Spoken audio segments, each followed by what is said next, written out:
The Agriculture Department says the national ban on the movement of cattle was long overdue. The department announced the measure yesterday following an outbreak of foot and mouth disease in parts of the country. About 116 outbreaks have been recorded in KwaZulu-Natal, Limpopo, the Northwest, Gauteng, Mpumalanga and the Free State. The department says cattle may not be moved for a period of 21 days, and thereafter the suspension will be reviewed weekly. There will, however, be exceptions for those who hold veterinary permits for direct slaughter at registered abattoirs, as well as slaughter for ritual purposes. The situation is dire. We need to take these measures so that we can control the disease. This is the only way, and you would have noticed that we took long to take this decision. It's because this is the only way at this stage that we can cap the sporadic outbreaks. We've got outbreaks, over 100 outbreaks at this stage, more than 100 outbreaks, and these are sporadically throughout the country. You've got in Limpopo, you've got in Gauteng, you've got in Northwest and Free State, and we don't want to infect other provinces like Eastern Cape and Western Cape that do not have, and Northern Cape at this stage. So these measures are aimed at ensuring that we do not lose control of the situation. And one is that we need to also be able to allow an incubation period, and so that we can know which animals test positive and those that are negative. Then there's that separation between the two types of animals. So we don't want to just let it happen as it's happening. Let's get the reaction now of Marzanne Roets. She's National Coordinator with the National Animal Health Forum. Marzanne, a very good afternoon to you. Thank you for your time and your patience as we were getting through some of those other developing stories this lunchtime. First of all, do you think that this suspension then on the movement of cattle in the country for 21 days is the best way to manage the outbreak of foot and mouth? Thank you, Thembekile. Yes, from our side, just as was explained from our colleagues from Dallard, this is the best way to curb the spread. As you have heard, the disease has spread to quite a number of other provinces.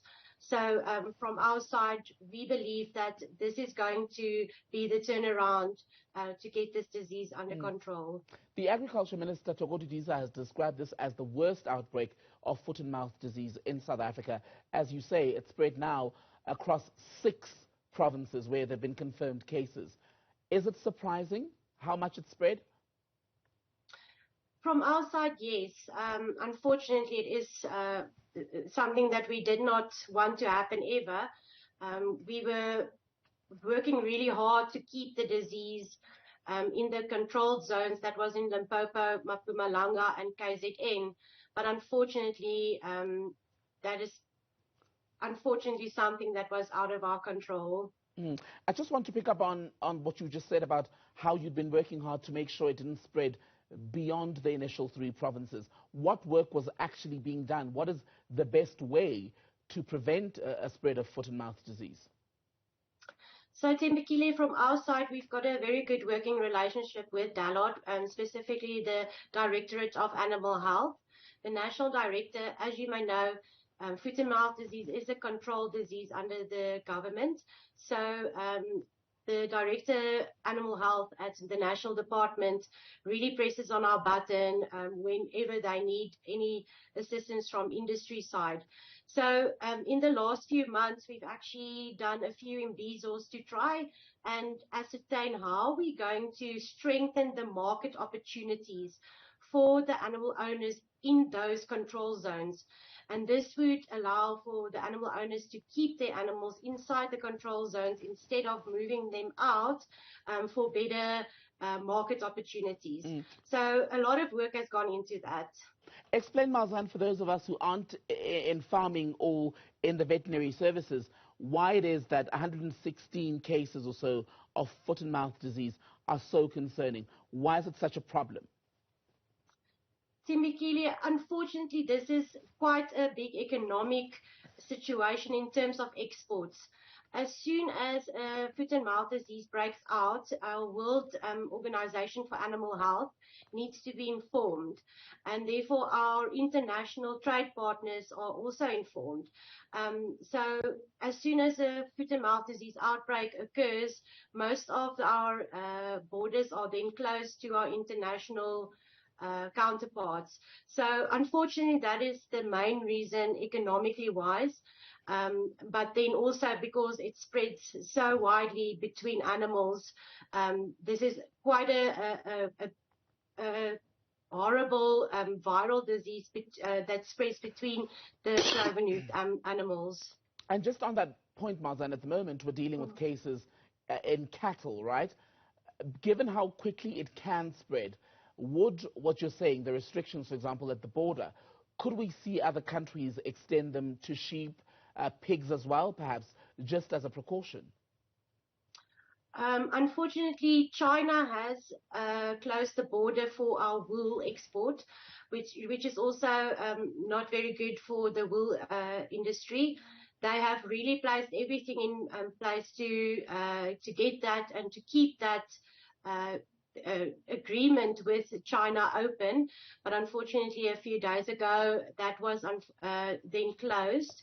They have done a few reports to China to try and see how they can negotiate. For this suspension, the minister has indicated that this is only for cattle. Tests have been done on the other cloven-hoofed animals in this outbreak, and no positive cases have been indicated in any other cloven-hoofed animal except for cattle in this outbreak. So will 21 days be sufficient then to get it under control? We believe so. And as you can see with the statement, the indication is also that this will be weekly reviewed. So it might even be, less time. So let's hope that, we can, together with government, to work on this and also instill in the animal owners to do more or less or more self-regulation in terms of biosecurity on their properties. Minister Didiza has also warned against people defying the temporary suspension on the movement of cattle in the country for this 21 days, in fact saying that would be a criminal offence. But I wonder how that would be monitored, how that would be policed, so to speak.